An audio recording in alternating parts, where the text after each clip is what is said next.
Day 2, Amelia Island, Florida. Ritz-Carlton Resort, everybody. That's Ira Schofel, managing editor of Warchant.com. I'm Aslan Hajavandi, director of digital media for Warchant.com. We are here at ACC Spring Meetings. A lot of waiting around today, but it was worth it, everybody. We got like 40 minutes with Michael Alford and Mike Norvell and some really intimate scrums. Got to ask them a lot of important questions. Let's start with the head football coach. Obviously, here at ACC Spring Meetings, it's all about rule changes, building consensus on things. I don't think we got really a clear idea of what Mike Norvell thinks about things like the House settlement and revenue share, but we did get sort of his thoughts on this transfer window, which it sounds like there's some momentum building for maybe having it for one window as opposed to two. I'd like to see it just be in the summer. I feel like they have one window in the summer. Players are less likely to leave. Coaches are less likely to add them because I'm not all about this free movement, but I'm in the minority. What does it sound like Mike Norvell and Mike Alford want to see from the transfer window? Yeah, I think the big thing is they just want one. Right now you have the December portal window, and then you have another one after spring practice. And, you know, that was never really the intent of this whole process. The idea of player movement was, it's, if a player wants to leave, they can leave. They don't have to be, tied down the way they used to be. But with two portal windows, you have players there's a bidding process for players that go in the portal in December. And then what you just saw this year was some players who went in the portal in December, signed with a school, went through spring practice, and then went back into the portal again. And it's like, it's not good for the sport. Fans aren't happy about it. It's not really good for the players because players are not getting developed in the right way either. And it's certainly not good for the coaches. So we'll see what happens. Nothing's been decided yet, but that was one of the things that the ACC coaches and administrators came together and decided that they're putting their weight behind that. We'll see if the other conferences do too, and there is change. I think the big thing is whether it's a summer or just post-spring, I think that is what they want because I think that may limit some of the transferring. If the only window is in this after the spring or the summer, there's not going to be as many schools dying to get kids because they will have missed spring practice. But you can still move. You can still move and change schools. So we'll see we'll see where it goes. But that is something that they seem to really want. We spoke to Michael Alford, athletic director, about a multitude of topics, Ira, and I don't know what direction you want to go into, but I just feel like the question I'd ask you is just how much confidence do you think people at home watching this video should have in the way that the machinations are working behind the scenes and that Michael Alford's the one that's going to be kind of guiding Florida State through this very tumultuous time in college sports? Because it feels like he's mentioned they've got a lot of forecasts. It seems like he's prepared for a lot of different scenarios. Yeah, and that was one of the things we talked about. This was the first time they've really gotten together as a conference since the settlement was enacted between Florida State, Clemson, and the ACC. They all dropped their lawsuits. I think there's some people have mentioned that they wonder if it's all been signed and ratified. Look, I don't know how long that process takes, but these are done deals. They are moving forward. They already have numbers for what they're going to be getting as part of the new revenue sharing agreement from the television revenue. That was the big change. And, and I think Michael Alford said, listen, this is it. Not only does it put FSU in a better footing, but because they're going to get a lot more money, probably up to $18 million, maybe even more than that per year, more from the conference than they were getting before.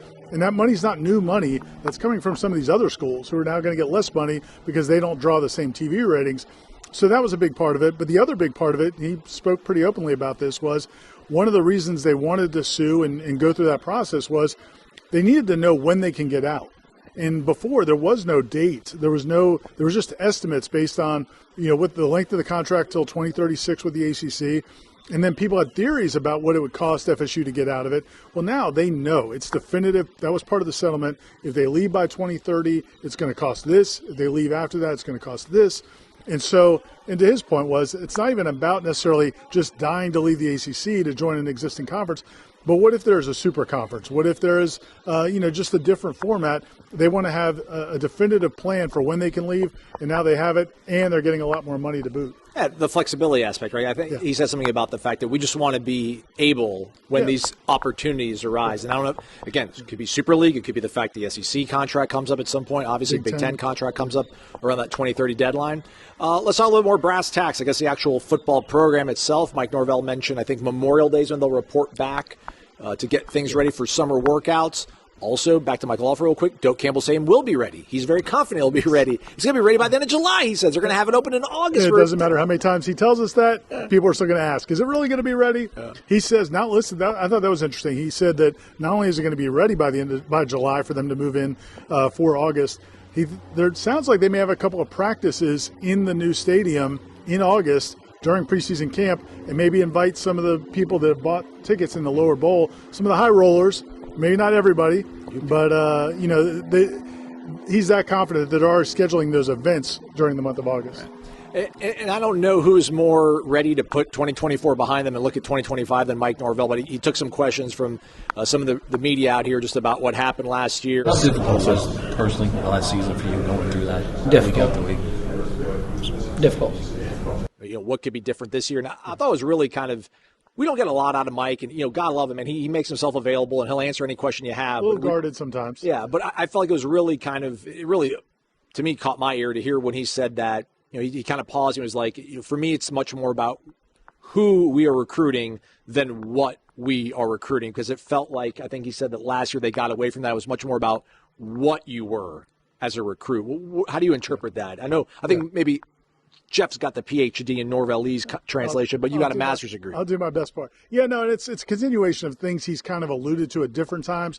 As you said, sometimes he's more guarded than other times. But, yeah, I think he's been saying now for a while that, they probably got enamored in potential and not necessarily about production with a lot of the players that they went after the portal after the 2023 season. I think, listen, we don't have to name names, but they signed a bunch of guys who were highly recruited out of high school, really hadn't done much in college, or in some cases hadn't done anything in college, but the measurables were off the charts. And when they would make those comments about, the things that people throw back in Mike Norvell and Josh Storm's face all the time is, you guys told us this was the strongest team, the fastest team, and it was. It was a bunch of workout warriors that can run fast and lift a lot of weight. But on the football field, they did not play the same way that the previous teams had, and that's one of the things he talked about was, he kind of got away from what he's always done in the past. He was, he's not, I won't say prideful, but, he's reminding people he has coached for a long time. He's been a head coach for 10 years, college coach. Held up a lot of trophies. He said he mentioned he's held up a couple trophies, and he's been coach for 20 years. And he said that for the most part, if you look at his teams, they played with that edge. They played with that intensity, that toughness. Last year's team did not. He's holding himself accountable for it. It's not like he's saying, it's just those guys. But he put it on himself that they have to do a better job. And look, man, they brought in over 40 new players. It's the biggest group of newcomers they've had since he's been here. So they got a lot of work to do. But, the idea that he's just throwing up his hands and maybe this year will be different, no, I think they did critically examine what they did. Anything to make from Michael Alford's comments about that he's thinks it's a good idea that there's a play caller and now Mike can kind of take a step back and look at things from a big picture standpoint? I'm sure that was something they were in alignment about, but just kind of hear your AD come out and talk about that he's excited for that kind of makes you think that this whole plan of Mike's is based around, obviously, these guys, these coordinators, Tony White, Gus Malzahn, handling the day-to-day kind of stuff, and then him handling the more intimate kind of finer details like go under or maybe underserved when you're being the head coach and having to do the play calling. Yeah, man, and I think that's the whole thing that, the coaches that are offensive coordinators, then become head coaches, and they don't want to give up play calling. And then when you ask them about it, they usually, and this was the case with Jimbo, and it was certainly, I think, the case with Mike Norvell, when you ask them about giving up play calling and bringing in a new offensive coordinator, it feels like you're questioning their ability to call plays, and that's not really what it's about. The question really was, and it was the same with Jimbo and Mike Norvell, there's other stuff, there are fires going on around you, but if you're just focused on that play sheet, are you putting out those fires? And I thought Mike Norvell, and I think this was part of the discussions they had during the offseason, but I thought there was a point during the spring where you felt like he almost was getting more comfortable with this role and realizing, oh, wait, there are things I can do now. If a player's having a bad day, I can go pull him aside. Instead of having to go back and watch the offensive film, I can go have this heart-to-heart talk. So I think it's something that's grown on him, but I do think it's something that, Michael Alford and Mike Norvell were discussing all of this when they came up with the plan. It wasn't just about bringing in Gus Malzahn because he's a good play caller. It was about changing Mike Norvell's role. Everything mostly uplifting, positive. I don't want to say anything cynical, but my concern coming out of spring, Ira, it just seemed like so many of these important pieces they brought in, mainly your offensive line was kind of banged up. They didn't really have the ability to put all five guys they want to play alongside each other for long periods of the spring to figure out what they're going to do. And Mike talked about kind of trying to identify guys in certain segments. But we did hear that Jason Jenkins, the touted defensive lineman they brought in from Tennessee, who apparently hurt himself during workouts, his status was a little bit iffy, but he sounds pretty confident on that. How much do you think Florida State was able to get done this spring, ideally, with their starting 22? And how much do you think it differs from maybe Alabama and the other teams that are going to be on their schedule? Yeah, I don't know, man. Like, it's not abnormal for for veteran players to miss spring. I mean, that's something that a lot of times, going back historically, a lot of times your fourth and fifth year players or third year players sometimes will go get procedures done after a season, and they may not be available in the spring, but it's not a big deal because they've been in your system for that long.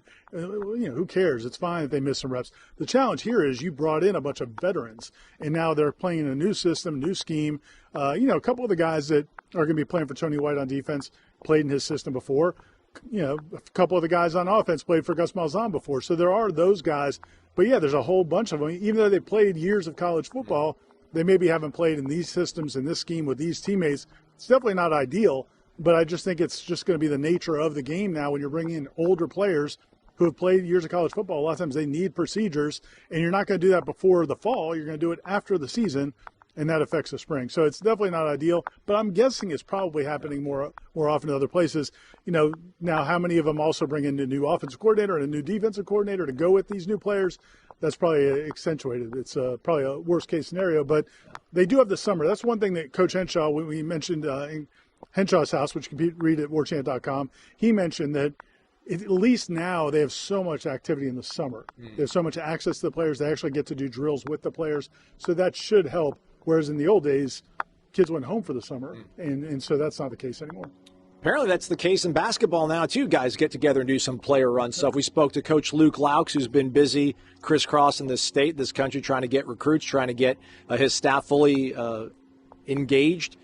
I was wrong. Apparently he does have an opening still on his staff that he's actively trying to fill, but Luke seemingly is hitting the ground running, and he's really ambitious, maybe a little too ambitious, apparently, when it comes to wanting to schedule things. What do you think about his big-picture approach to getting things started in year one? Yeah, as you said, they did have one assistant coach that was hired, worked for about a month, and then got hired away by Tennessee. Not ideal, but Luke Laux did have some really, I thought, good comments about that and how he was happy for this guy because he's from Tennessee. And it's obviously a great job with the Vols. But, the big topic, I think, right now for him is he spent, when he got hired the last couple months, so much of the emphasis has been on retaining a couple of the players that he wanted to retain, which they were able to do, A.J. Swinton and Alir Malouk, two really talented young players, and then bringing in a bunch of transfers. I think they have 8 transfers in. So you're at 10 players. You got to get to 13 or 14, and, we'll see how that goes over the next few weeks. But he's also been focusing lately on the schedule, as you said, and I think that I thought the way he talked about this schedule was interesting because, Leonard Hamilton didn't always schedule super aggressively when it came to the non-conference schedule. I mean, a lot of times he felt like the ACC was already a great league, and traditionally it was. But over the last few years, now the ACC is not getting a ton of teams in the NCAA tournament. This year they only got 4. So an emphasis from the league has been on improving your non-conference schedule and then winning those games, because if you do that, it helps the entire conference. And so I think a lot of schools in the ACC were really focusing heavily on the ACC schedule, not playing a lot of great non-conference opponents. And then it killed him in the net ranking, which hurt him in the NCAA tournament. So Luke, I think, is very much in line with what the conference wants to do, schedule better opponents. I think, as you said, though, maybe he said he kind of went a little overboard. He was trying to schedule a bunch of top 10. All the Final Four. He wanted all the Final Four teams. Yeah, and he's already got Duke and Florida. They're coming. But he's also, he wanted Houston and Auburn, too, and we'll see how that plays out. It sounds like the schedule will be released in the next couple of weeks, or at least individual non-conference games. So we'll see how that plays out. But he said there's going to be some top 10, top 15 type teams on there, some neutral site games. Sounds like it's going to be a pretty exciting schedule. I'm sure Ira's got so much more to say. And we're going to save it for the Wake Up Warchant podcast. He's going to join us. It's going to be awesome, everybody. Lots more, for real, to talk about. There's 40 minutes of stuff from Michael Alford and Mike Norvell. We've only touched the surface of it. All of it's also going down over at warchant.com. You got a story kind of distilling the thoughts from Michael Alford. We'll also have something from Mike Norvell's side of things as well. So check out the podcast. Check out warchant.com. Hit the thumbs up on the way out, because this guy is just a workhorse Irish show fella. I'm Aslan Javani. Thanks for watching. Stay connected to warchant.com, the ultimate Seminoles sports source.